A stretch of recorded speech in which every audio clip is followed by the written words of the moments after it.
हर हर महादेव दोस्तों, आशा करते हैं आप लोग कुशल मंगल होंगे और खुश होंगे। तो हम आ गए हैं फिर से एक नए अध्याय में, एक नया एपिसोड लेकर। आपने पिछला अध्याय जो देखा था वो था 12वां अध्याय, और हमें पूरी आशा है कि आप लोग इसका श्रवण जरूर कर रहे हैं, और श्रवण करने से आपको बहुत कुछ सीख मिलेगी, आपकी जीवन की दिशा बदल जाएगी, यकीन मानिए। तो चलिए बिना देरी के शुरू करते हैं अगला अध्याय। उससे पहले चैनल को सब्सक्राइब करना मत भूलिएगा और लाइक शेयर आप करेंगे। तो चलिए शुरू करते हैं महाशिव पुराण का सती खंड का 13वां अध्याय क्या कहता है। ब्रह्मा की आज्ञा से दक्ष द्वारा मैथुनी सृष्टि का आरंभ अपने पुत्र हर्यशवों तथा सबलाशवों को निवृत्ति मार्ग में भेजने के कारण दक्ष का नारद को शाप देना। तो नारद जी बोले, हे ब्राह्मण, हे विदेह, हे महाप्राग, हे वक्ताओं में श्रेष्ठ दक्ष प्रजापति के घर चले जाने के बाद फिर क्या हुआ, सब ये वृत्तांत प्रीति पूर्वक कहिए।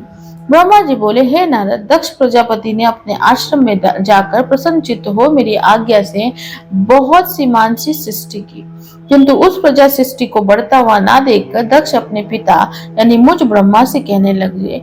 दक्ष बोले, हे तात, हे ब्रह्मा, हे प्रजानाथ, मेरे द्वारा बनाई गई प्रजाएं बढ़ नहीं रही हैं। मैंने भली प्रकार से विचार कर देख लिया है कि मैंने जितनी भी सृष्टि की है वो उतनी ही है। हे प्रजानाथ, मैं क्या करूं? ये मेरी प्रजा किस प्रकार बढ़ेगी? आप कोई ऐसा उपाय बताइए जिससे प्रजाओं के सृष्टि क्रम का विस्तार करूं। ब्रह्मा जी बोले, हे दक्ष, हे प्रजापति, हे तात, मेरी उत्तम बात सुनिए और उसे कीजिए। हे सूर्यश्रेष्ठ, भगवान शंकर आपका कल्याण करेंगे। हे प्रजन, प्रजापति के जो असिकनी नामक सुंदर पुत्री है उसे आप पत्नी रूप से ग्रहण करिए। अभी तक आप पत्नी रहित होकर धर्माचरण करते रहे हैं, किंतु इस प्रकार की पत्नी में मैथुन धर्म से प्रवृत्त होकर जब आप सृष्टि करेंगे तब प्रजा बढ़ेगी। ब्रह्मा जी बोले, हे नारद, तब दक्ष प्रजापति ने मैथुन धर्म से प्रजा सृष्टि करने के लिए मेरी आज्ञा से वीरन की कन्या के साथ विवाह किया। प्रजापति दक्ष ने अपनी पत्नी उस वरिणी के गर्भ से हर्यश्व नामक 10,000 पुत्रों को उत्पन्न किया। हे मुने, वे सभी पुत्र समान धर्माचरण करने वाले, पिता की भक्ति में तत्पर रहने वाले और सदा वेद मार्ग का अनुसरण करने वाले थे।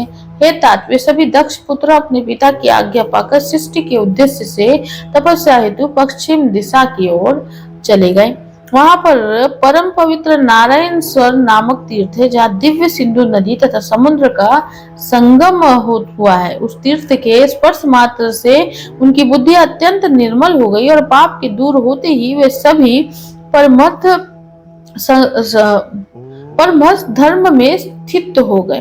तत्पश्चात दृढ़ चित्त वाले तथा श्रेष्ठ वे दक्ष पुत्र पिता की आज्ञा से बंधे होने के कारण प्रजा वृद्धि के लिए तप करने लगे। हे नारद, सृष्टि संवर्धन हेतु उन्हें घोर तप करते हुए जानकर और विष्णु का मनोगत अभिप्राय समझकर आप उनके पास गए और आदर पूर्वक आपने उनसे कहा, हे दक्ष पुत्र हर्यशवो, तुम लोगों पृथ्वी का विस्तार न जानकर सृष्टि कर्म में किस प्रकार प्रवृत्त हुए हो?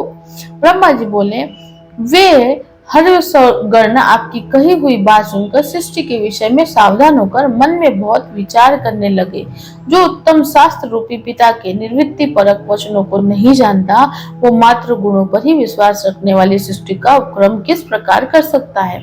वे परम बुद्धिमान दक्ष पुत्र एकाग्र बुद्धि से ऐसा विचार कर देवर्षि नारद की परिक्रमा करके एवं उन्हें प्रणाम कर निवृत्ति मार्ग में पलायन हो गए। हे नारद, हे मुने, आप शिव के मन हैं और लोक में पर्यटन करते रहते हैं तथा निर्विकार रहकर शिव की चित्त वृत्ति के अनुसार रहते हैं। बहुत काल बीतने पर मेरे पुत्र दक्ष प्रजापति नारद जी के द्वारा अपने पुत्रों के नाश को सुनकर बहुत संतप्त हुए। उस समय आपने शोक करते हुए दक्ष से बार बार कहा कि आप अच्छी संतान वाले थे, जो कि आपके पुत्र श्रेष्ठ मार्ग का अनुसरण करते हुए मुक्त हो गए, किंतु वे दक्ष शिव की माया से मोहित हो बार बार शोक करते रहे। तदनंतर दक्ष के पास आकर मैंने उन्हें शांति भाव का उपदेश देकर सांत्वना देते हुए कहा, शोक मत करो, देव बड़ा प्रबल होता है। तब दक्ष प्रजापति ने मेरे द्वारा धीरज बधाए जाने पर पुनः पंचन जनक की कन्या असिकनी के गर्भ से संबलासव नामक 1000 पुत्रों को उत्पन्न किया। दृढ़ वृत्त वाले वे सबलासव भी पिता की आज्ञा से सृष्टि संवर्धन हेतु वहां गए जहां उनके पूर्व उनके भाई गए थे और सिद्ध हो गए। वे भी उस तीर्थ के स्पर्श पात से सर्वथा निष्पाप तथा शुद्ध अंतकरण वाले हो गए और उत्तम व्रत में पलायन होकर ब्रह्मा का जप करते हुए कठिन तप करने लगे। हे नारद, आपने सृष्टि करने के लिए उन्हें तपस्या में उद्गत देखकर उनके पास जाकर ईश्वर की गति का स्मरण करते हुए वही उपदेश दिया जो पूर्व में उनके भाइयों को दिया था। हे मुने, आपका दर्शन निष्फल नहीं होता, इसलिए आपने उनको भी पूर्व के भाइयों के मार्ग का उपदेश दिया, जिससे वे भी अपने भाइयों के मार्ग का अनुसरण करते हुए उसी मार्ग पर चले गए। उसी समय दक्ष प्रजापति को अनेक उत्पात दिखाई पड़ने लगे। वे अपने पुत्रों को आया न देखकर आश्चर्यचकित होकर मन में दुखी हो गए। उन्होंने आपके द्वारा प्रथम पुत्रों के नाश के समान ही इन पुत्रों को भी नाश का जब समाचार सुना तो वे आश्चर्य में भरकर पुत्र शोक से मूर्छित हो अत्यंत संतप्त हो उठे। वे दक्ष आप पर कोपित हो गए और कहने लगे कि ये नारद दुष्ट है। उसी समय देव योग से उनके पुत्रों पर अनुग्रह करने वाले आप भी दक्ष के पास आ गए। उस समय वे प्रजापति दक्ष क्रोध में भरकर अपने होठों को फड़फड़ाते हुए आपके पास आए और आपको धिक्कारते हुए निंदा पूर्वक कहने लगे। दक्ष बोले, हे अधर्म में शेष, तुमने साधु का रूप धारण करके मेरे सत्पुत्रों को ये कैसा उपदेश दिया? तुमने मेरे इन पुत्रों का इस प्रकार भिक्षु मार्ग का उपदेश क्यों किया जो उनके लिए कल्याणकारी नहीं था?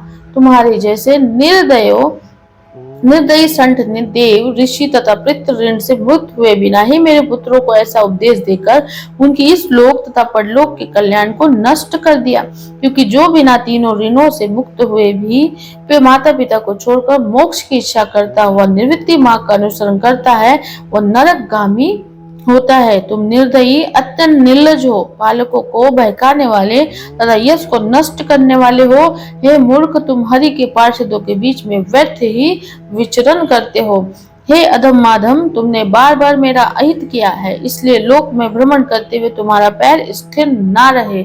इस प्रकार शिव जी की माया से मोहित हुए दक्ष ने ईश्वर की इच्छा को नहीं समझ और सज्जनों के मान ने आपको शोक संतप्त होकर शाप दे दिया। और हे मुने, निर्मल बुद्धि वाले आपने भी दक्ष प्रजापति की शाप ग्रहण कर लिया। हे ब्रह्म साधु, ऐसा साधु स्वयं इस प्रकार के अपकार को सहन कर लेता है। और इस प्रकार से शिव महापुराण के अंतर्गत द्वितीय रुद्र संहिता द्वितीय सती खंड में दक्ष की सृष्टि में नारद शाप वर्णन नामक 13वां अध्याय पूर्ण हुआ। हर हर शंभु। दोस्तों, आपने ये 13वें अध्याय में देखा कि कैसे दक्ष जो थे वो मतलब पहले बैचलर थे, सिंगल थे, तो फिर उन्हें पहले तो उन्होंने वरदान पा लिया था माँ दुर्गा से कि वो पुत्री के रूप में उनके पास आएंगी, पिता के रूप में ये होंगे। लेकिन उसके बाद फिर उन्हें चिंता सताने लगी कि कैसे होगा, मतलब कैसे होगा। तो फिर ब्रह्मा जी ने उन्हें मार्गदर्शन दिया। ब्रह्मा जी जो दक्ष के पिताजी थे, ब्रह्मा जी ने उन्हें मार्गदर्शन दिया और फिर दक्ष ने शादी किया और उसके बाद फिर उन्होंने सहस्त्र पुत्रों को जन्म दिया।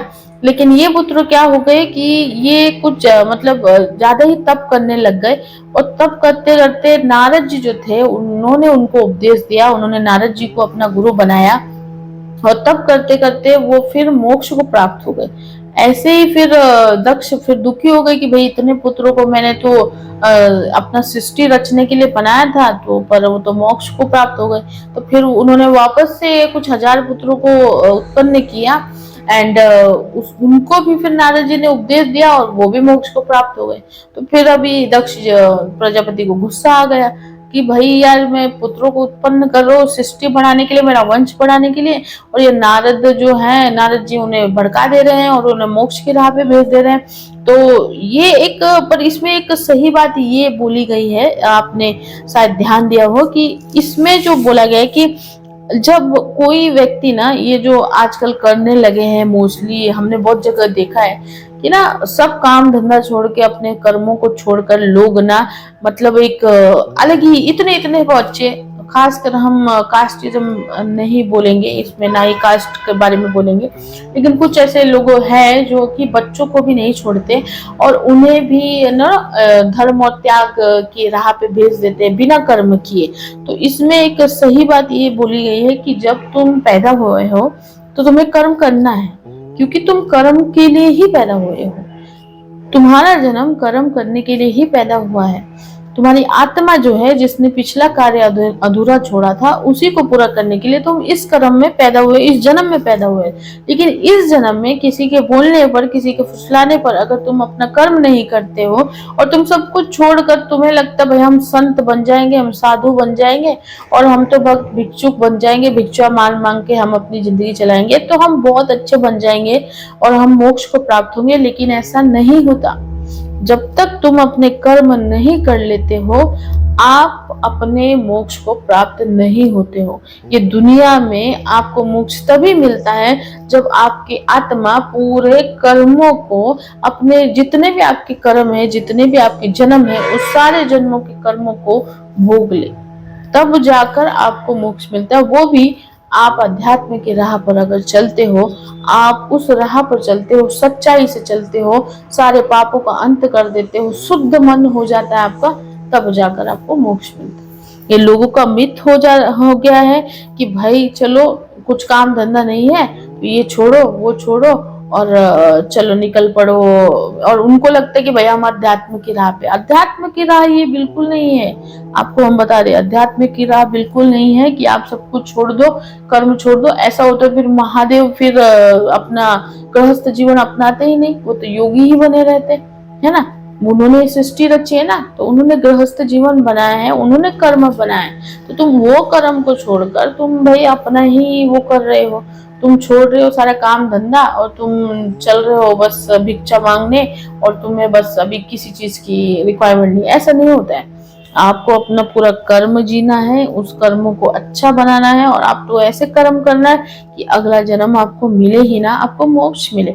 और इसके लिए जरूरी है कि आप कर्म करो। तो इस अध्याय में ये बहुत ही अच्छी बात थी। तो इसी चलते जो नारद जी ने उनके पुत्रों को मोक्ष की राह पे भेज दिया था, तो फिर दक्ष जी को गुस्सा आया और दक्ष ने नारद जी को श्राप दे डाला कि भाई तुम ऐसे ही भटकते रहोगे, तुम कुछ स्थिर होने वाले नहीं।